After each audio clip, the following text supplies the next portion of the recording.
La histoire de Lucie Berlin, le cortège funèbre qui a arrêté Berlin. Le 31 juillet 1904, les rues de Berlin ont été envahies par un cortège funèbre d'une ampleur surprenante, contrastant violemment avec la simplicité de la victime.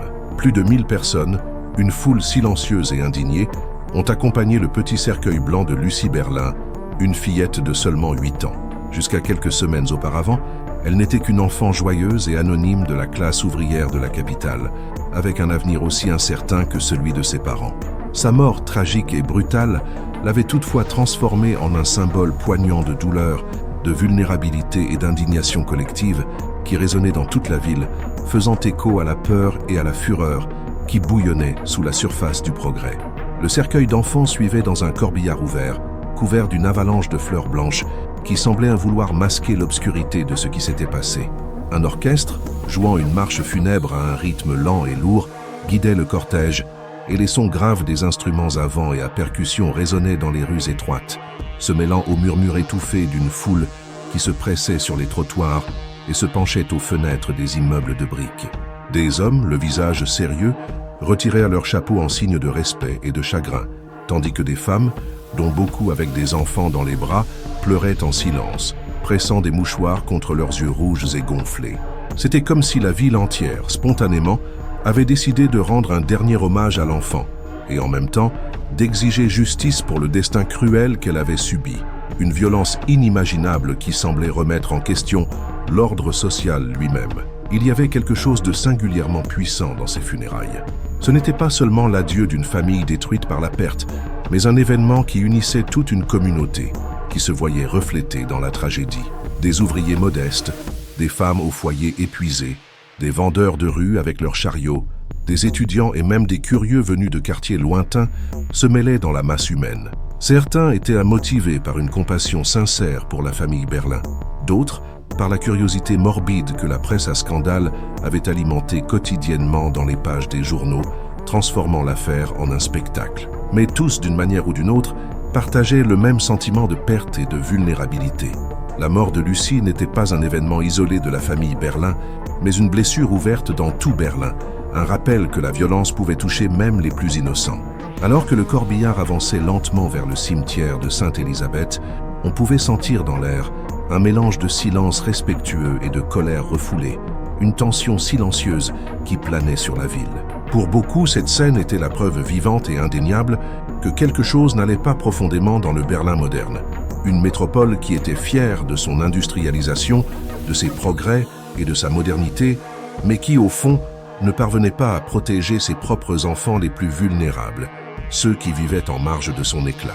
Les journaux, attentifs à chaque détail et avides de vendre des éditions, décrivaient le cortège comme l'un des plus grands jamais vus pour un enfant dans l'histoire de la ville, un signe de l'indignation publique. Des journalistes, leur stylo à la main, racontaient l'émotion de la mère, Friedrich, inconsolable dans son deuil, et le visage fermé et endurci du père, Friedrich, dont la douleur était impossible à traduire en mots. Chaque paragraphe publié renforçait l'idée que Lucie, de par son innocence brutalement arrachée, avait éveillé un tollé collectif qui résonnerait longtemps dans le cœur de la population. Ainsi, entre les fleurs blanches, les larmes silencieuses et les pas lents, la petite Lucie Berlin s'est rendue à son dernier repos. Mais derrière la solennité forcée des funérailles, une question étouffante planait, que personne ne pouvait chasser de ses pensées. Comment une fillette aussi douce et ordinaire avait-elle pu devenir la victime d'une telle cruauté, d'une violence si impensable qu'elle semblait sortie des pages les plus sombres d'un roman d'horreur? Pour comprendre comment la ville en est arrivée à un tel dénouement, il faut remonter quelques semaines en arrière, au jour où une simple routine familiale s'est transformée en le début d'une tragédie qui allait choquer le monde entier. Le jour où Lucie a disparu, c'était le jeudi 9 juin 1904. Le soleil de l'été berlinois se faisait déjà sentir, illuminant les rues étroites et animées du quartier d'Ackerstrasse, un labyrinthe d'immeubles et de ruelles où la vie de la classe ouvrière battait à un rythme incessant. Pour la famille Berlin, qui vivait dans un petit appartement exigu, ce n'était qu'un après-midi d'été ordinaire. Le père Friedrich Berlin, un travailleur infatigable, qui passait ses journées dans les bruyantes usines de cigares, était rentré pour le court déjeuner, un moment sacré dans la routine familiale, mais qui devait être rapide pour qu'il ne soit pas en retard pour sa prochaine journée de travail. Sur la table simple et usée, La mère, Friedrich, préparait les assiettes des enfants avec la hâte habituelle, essayant de maintenir un semblant d'ordre dans la maison bondée. Lucie, 8 ans, le visage vif et expressif, aidait sa mère dans les petites tâches, fière d'être utile et de contribuer à l'harmonie du foyer. La petite fille était connue dans tout le quartier d'Ackerstrasse pour sa douceur et sa gentillesse. Toujours polie et prête à aider, elle avait dans ses yeux une curiosité vive et dans son sourire l'innocence typique de son âge. Ce jour-là, elle portait sa robe marron, déjà un peu usée par l'usage et les lavages, par-dessus laquelle un tablier noir soigneusement attaché à la taille contrastait avec ses bas blancs, propres et bien rangés. Mais ce qui la rendait vraiment unique et mémorable parmi les autres enfants du quartier, c'était ses bottes rouges, un cadeau spécial qui la faisait se démarquer de la foule. Autour de son cou pendait un petit médaillon doré, un cadeau précieux de la famille qu'elle gardait comme son plus grand trésor. Après le déjeuner, le père se leva pour retourner au travail, sachant qu'il avait un horaire strict à respecter. À 12h45, Friedrich devait déjà être en route pour l'usine, où la fumée et l'odeur du tabac dominèrent l'environnement. Il lui fit un rapide baiser sur le front, un geste de tendresse routinier qu'il répétait chaque jour, sans la moindre idée que ce serait le dernier regard échangé entre eux, le dernier contact entre père et fille. Peu de temps après, Lucie demanda à sa mère la clé des toilettes communes, situées à un autre étage de l'immeuble. C'était une habitude quotidienne, une routine si banale qu'elle n'éveillait aucune inquiétude. Friedrich, occupé par les tâches ménagères, lui donna la clé et lui dit seulement « Ne traîne pas, Lucie, et ne te laisse pas distraire en parlant avec les autres enfants. » Lucie, obéissante, sourit et sortit de l'appartement. Ce devait être une course rapide, de quelques minutes seulement. Mais les minutes se sont transformées en une demi-heure, puis en une heure entière. La mère, sentant une étrange angoisse s'emparer d'elle, monta aux toilettes et trouva la porte fermée à clé de l'extérieur. Elle l'appela par son nom, mais il n'y eut pas de réponse. Son cœur, qui battait vite à cause de la précipitation, se serra de peur. Affolé, Friedrich redescendit en courant et demanda à son fils aîné, Bruno, de l'aider à chercher sa sœur. Tous deux se mirent à fouiller l'immeuble, appelant Lucie dans chaque couloir, dans chaque escalier. Rien. À chaque voisin interrogé, la nouvelle de la disparition se répandait. Et bientôt, toute la rue était au courant de ce qui était arrivé à la petite fille aux bottes rouges. Certaines personnes ont dit avoir vu Lucie jouer avec 2 filles plus âgées. D'autres, cependant, ont affirmé avoir vu un enfant tenant la main d'un homme inconnu qui portait un chapeau de paille. Mais rien n'était certain. Les rumeurs ne faisaient qu'accroître l'angoisse. Lorsque le père rentra à la maison, le soir, il trouva sa femme en larmes et le quartier en effervescence. Immédiatement, il se joignit à la recherche désespérée, interrogeant chaque coin de rue, fouillant les ruelles sombres, appelant le nom de sa fille d'une voix déjà brisée par la peur. Les heures passèrent. L'horloge avançait cruellement et Lucie n'apparaissait pas. À ce stade, l'espoir avait déjà fait place à l'effroi. Finalement, vaincu par l'impuissance et le désespoir, Friedrich se rendit à la police pour signaler la disparition, fournissant une description détaillée de sa fille. La robe marron, le tablier noir, les bas blancs, les bottes rouges et le médaillon doré. Les journaux, rapidement informés de l'affaire, commencèrent à rapporter la disparition ce soir-là. Et Berlin, une ville en pleine expansion et progrès, mais aussi rongée par l'inégalité et la criminalité, se retrouva face à un mystère angoissant qui toucherait le cœur de tous. Où était la petite Lucie? L'horreur dans les eaux de la Spree de jour s'était écoulée depuis la disparition de Lucie. La ville entière était agitée, la peur et l'angoisse planant dans l'air. Les journaux affichèrent déjà la photo de la fillette à la une, avec des titres alarmants qui criaient « Enfant disparu à Berlin ». Les voisins poursuivaient leurs recherches de leur propre chef, distribuant des prospectus et demandant des nouvelles de Lucie à chaque porte. Et la police, sous la pression des médias et de la population, fouillait la ville à la recherche du moindre indice, mais tout semblait vain. À chaque heure qui passait, l'espoir de la retrouver vivante diminuait, remplacé par une peur silencieuse et profonde qui hantait tout le monde. C'est alors que, dans la matinée du 11 juin 1904, la recherche a pris fin de manière tragique et inattendue. Un pêcheur qui travaillait près du pont de Weidendammer, l'un des ponts traversant la rivière Spree, a remarqué quelque chose d'étrange qui flottait dans l'eau. Au premier coup d'œil, cela ressemblait juste à un gros paquet, enveloppé dans du papier d'emballage et attaché de manière négligée. Mais des taches sombres et troublantes, qui se détachaient sur le fond brun du papier, ont attiré l'attention du pêcheur. Intrigué et avec un sentiment de peur grandissant, il a tiré l'emballage jusqu'à la rive. En l'ouvrant, le pêcheur a découvert une scène si horrible et inhumaine qu'il ne l'oublierait jamais. À l'intérieur du paquet se trouvait le torse d'un enfant, enveloppé dans des morceaux de papier imbibés de sang, une vision qui mettait à l'épreuve la santé mentale humaine. Choqué et traumatisé, il a couru chercher les autorités, qui n'ont pas tardé à arriver. Lorsque la police est arrivée, la nouvelle s'est répandue comme une traînée de poudre. Au début, les agents ont essayé de rester discrets et de tenir à l'écart la population curieuse, mais il n'a pas fallu longtemps pour que le voisinage s'agglutine autour, saisi d'horreur et d'incrédulité face à ce qu'il voyait. Le corps a été transporté en urgence pour analyse et la nouvelle s'est répandue dans tout Berlin, choquant la ville. Peu après, les autorités ont confirmé ce que la famille craignait déjà dans son désespoir le plus profond. Il s'agissait bien de Lucie Berlin. La reconnaissance est venue non seulement des vêtements toujours attachés au torse, que la mère Friederike a identifié instantanément entre deux sanglots, mais aussi d'une petite cicatrice sur le corps, une marque familière que le père, Friedrich, a identifiée entre deux larmes, scellant le destin de sa fille. L'espoir, aussi fragile qu'il fut, s'est effondré de manière brutale et définitive. L'examen médico-légal, mené minutieusement par le célèbre docteur Arthur Schulz, a révélé des détails encore plus sombres et troublants sur la mort de la fillette. Lucie était morte environ 1 heure après le déjeuner du 9 juin, exactement au moment où elle avait disparu. Les signes sur le corps indiquaient qu'elle avait été violentée puis tuée par asphyxie, probablement avec un oreiller, un acte de lâcheté et de cruauté sans précédent. Après le crime, le meurtrier a tenté de cacher le corps en le démembrant de manière grossière et brutale. La découpe, faite sans aucune technique ni précision, montrait qu'il ne s'agissait pas de quelqu'un ayant des connaissances médicales ou anatomiques, mais de mains inexpérimentées et brutales, prises de panique et pressées de se débarrasser des preuves.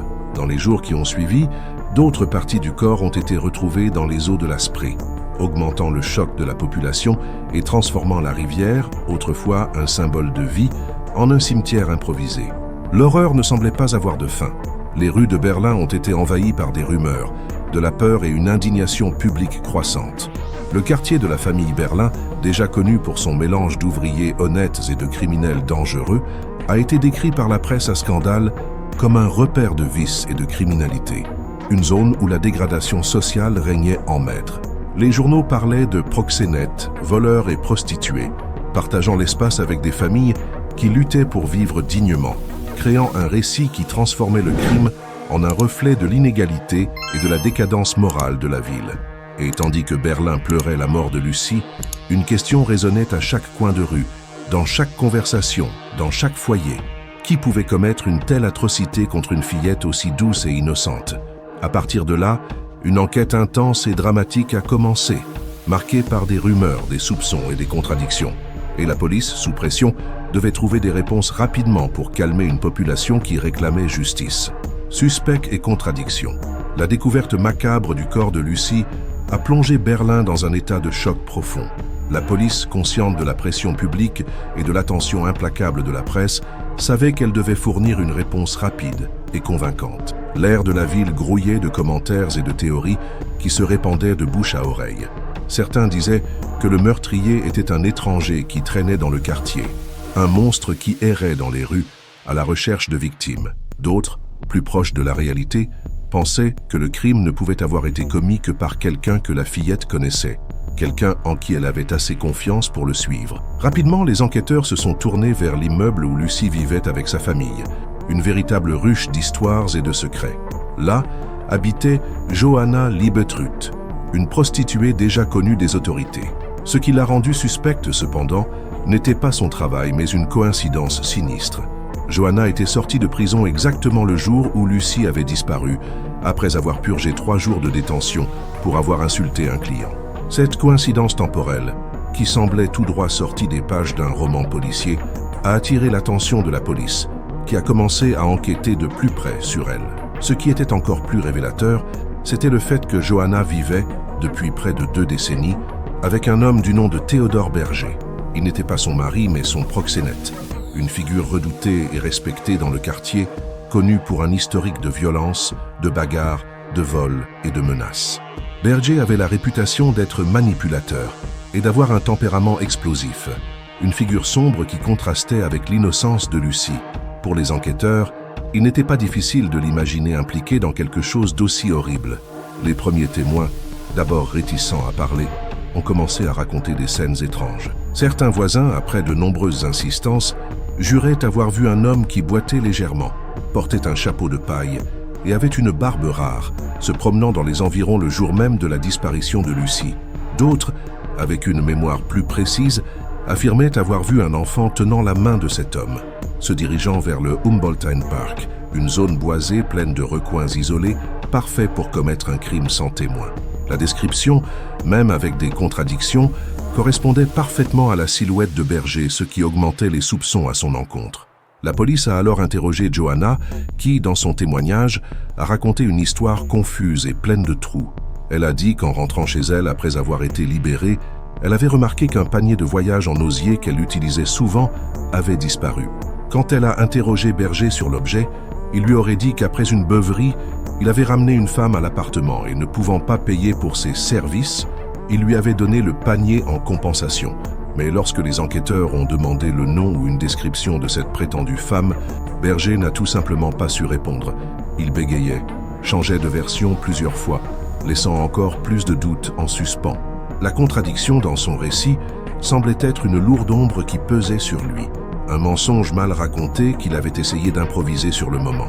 Pendant que l'enquête s'approfondissait, les journaux, avec leurs titres en lettres capitales, alimentaient encore plus la fureur populaire. Les unes affichaient des phrases telles que « Le monstre d'Ackerstrasse » ou « La ville à la recherche du meurtrier de la fillette ». À chaque édition, de nouvelles spéculations, de nouveaux indices, de nouveaux soupçons surgissaient, et la pression augmentait non seulement sur la police, mais aussi sur quiconque avait une mauvaise réputation dans le quartier. Tout semblait pointer vers Berger. Mais il manquait encore une pièce essentielle, une preuve qui lierait le suspect directement au crime. Cette pièce allait bientôt arriver, non pas d'un témoignage ou d'une déclaration, mais de la science. La science parle plus fort. Pendant que la police s'efforçait de reconstituer le puzzle du crime, la ville vivait sous une tension palpable. Le nom de Théodore Berger circulait déjà dans les rues et dans les journaux comme le principal suspect, mais il n'y avait toujours pas de preuves concrètes et irréfutables capables de le faire traduire en justice. Les témoignages étaient confus, ces contradictions étaient circonstancielles, et la justice avait besoin de quelque chose de plus solide que la simple parole des voisins. L'affaire semblait être un mystère sans solution, jusqu'à ce qu'une découverte fortuite change le cours de l'enquête pour toujours. C'est alors que le 26 juin 1904 est apparu l'indice que la police attendait. Un batelier, un homme simple qui passait ses journées à naviguer sur la rivière Spree, s'est présenté à la police avec une information dont il ignorait l'importance capitale. Sans suivre les journaux et sans s'intéresser aux rumeurs, il n'avait aucune idée de l'ampleur de l'affaire qui paralysait la ville. Mais en entendant la description d'un panier de voyage en osier, il se souvint que quelques jours auparavant, il avait retiré de la rivière Spree, près du pont de Kronprinsenbrücke, un panier similaire qui flottait sur les eaux calmes. L'objet a été immédiatement transporté pour analyse au département de médecine légale de la police. Johanna Liebetrut, appelée pour examiner l'objet, a confirmé que c'était son panier, celui-là même qu'elle avait dit avoir mystérieusement disparu le jour où Lucie s'était volatilisée. La coïncidence était trop forte pour être ignorée et la police savait qu'elle tenait enfin l'indice manquant. C'est à ce moment que la science, avec ses techniques avancées pour l'époque, est entrée en scène de manière décisive. Le panier a été soumis à un examen minutieux, mené par des experts en médecine légale à la recherche de toute trace qui pourrait le relier au crime. Dans les fibres de l'osier, ils ont trouvé de petits fragments de papier tachés et, entre les brins de paille, des résidus de sang qui étaient à peine visibles à l'œil nu. Pour beaucoup, cela aurait pu n'être qu'une coïncidence, une tache de sang d'animal ou de tout autre objet. Mais une nouvelle méthode scientifique, développée quelques années auparavant par le biologiste Paul Uhlenhuth, a offert une réponse inédite et révolutionnaire, le test d'Uhlenhuth. Cette technique permettait de différencier si une tache de sang était d'origine humaine ou animale. Et le résultat, qui serait présenté au tribunal, a été clair et concluant. Il s'agissait de sang humain. Mais l'analyse ne s'est pas arrêtée là. Parmi les fibres du panier, on a également trouvé des fragments de laine qui, lors d'une analyse microscopique, correspondaient exactement au tissu des vêtements que Lucie portait le jour de sa disparition. Pour la première fois, Il y avait un lien physique et incontestable reliant le suspect au crime, une preuve irréfutable que la police n'aurait pas pu fabriquer. Pour la police, il n'y avait plus de doute. Le panier de Johanna, directement lié à Berger, avait été utilisé pour transporter des parties du corps de la fillette. La froideur et la brutalité du crime devenaient encore plus évidentes face à cette révélation. L'affaire de Lucie Berlin, jusqu'alors un crime barbare qui avait choqué tout le monde, se transformait également en un événement historique dans la criminologie. C'était la première fois que la science médico-légale, avec un test sanguin spécifique, était utilisée de manière décisive dans un procès pénal. Berlin devenait le théâtre non seulement d'une tragédie, mais aussi d'une avancée qui allait changer à jamais la façon d'enquêter sur les crimes. À partir de ce moment, Berger ne pouvait plus échapper au piège de la justice. La prochaine étape serait le tribunal, et avec elle, l'attente de toute une ville pour la justice. Le procès de Théodore Berger. Le 12 décembre 1904 a marqué le début de l'un des procès les plus attendus et intenses de l'histoire criminelle de Berlin. Dès le matin, de longues files se sont formées devant le tribunal avec une foule impatiente et indignée. Des journalistes avec leur stylo prêt, des curieux qui voulaient voir la justice être rendue, des habitants du quartier d'Ackerstrasse et même des gens venus de régions lointaines qui voulaient assister au procès qui dominait les conversations de la ville depuis des mois se sont entassés à la porte. Sur le banc des accusés se trouvait Théodore Berger, l'homme que la ville entière considérait déjà comme le monstre. Son visage froid et son attitude provocante contrastaient violemment avec l'émotion du public qui espérait voir un signe de remords.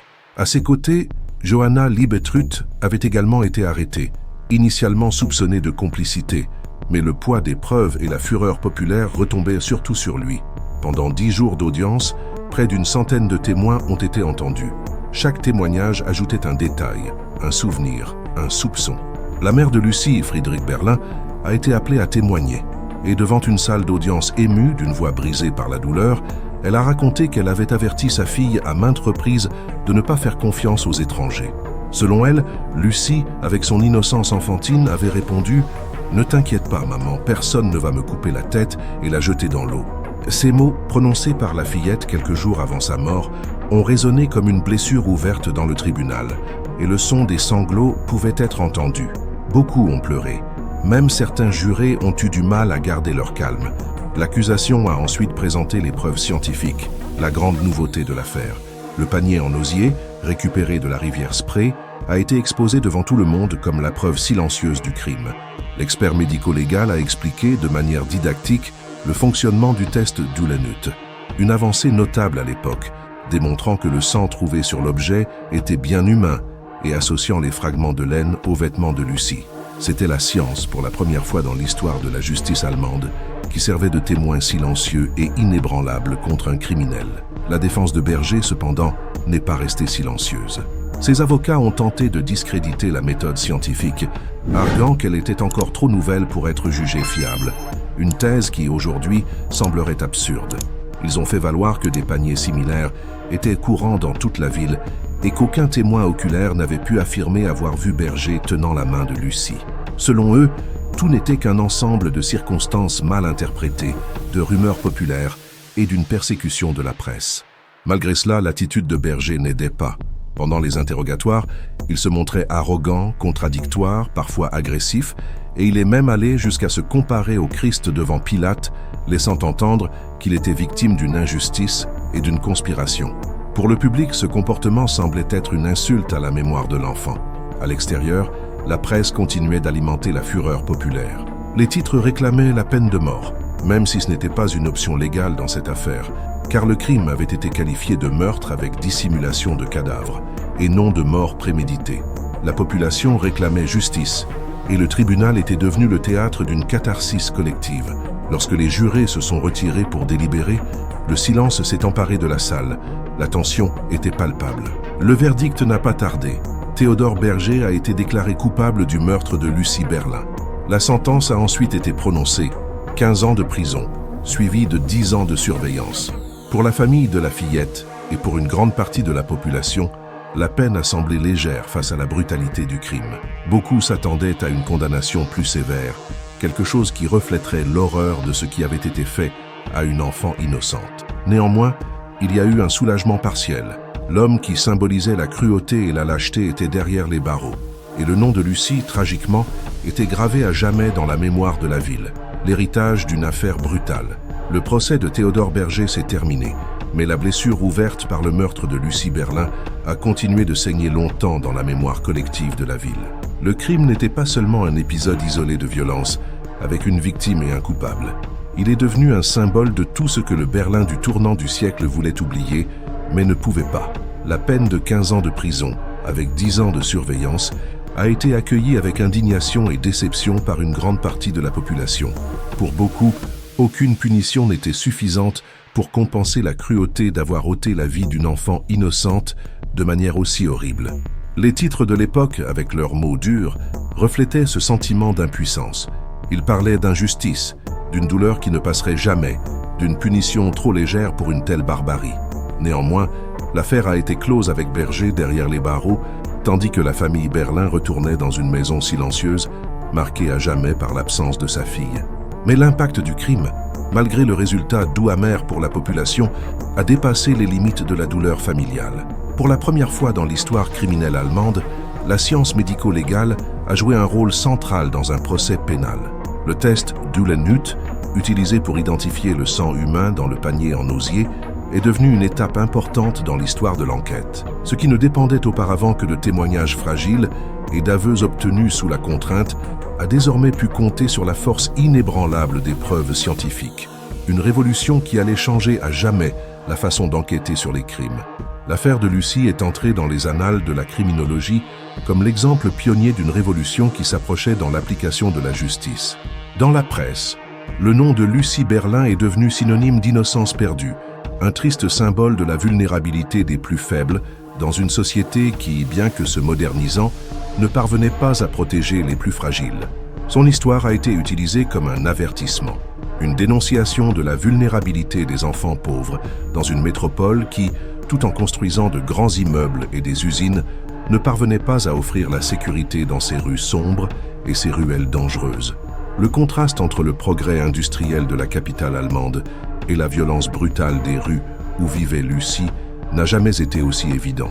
Les funérailles de la fillette, suivies par plus de 1000 personnes, ont continué d'être commémorées des années plus tard, non seulement comme un dernier adieu, mais comme un acte collectif d'indignation, une manifestation spontanée de la population.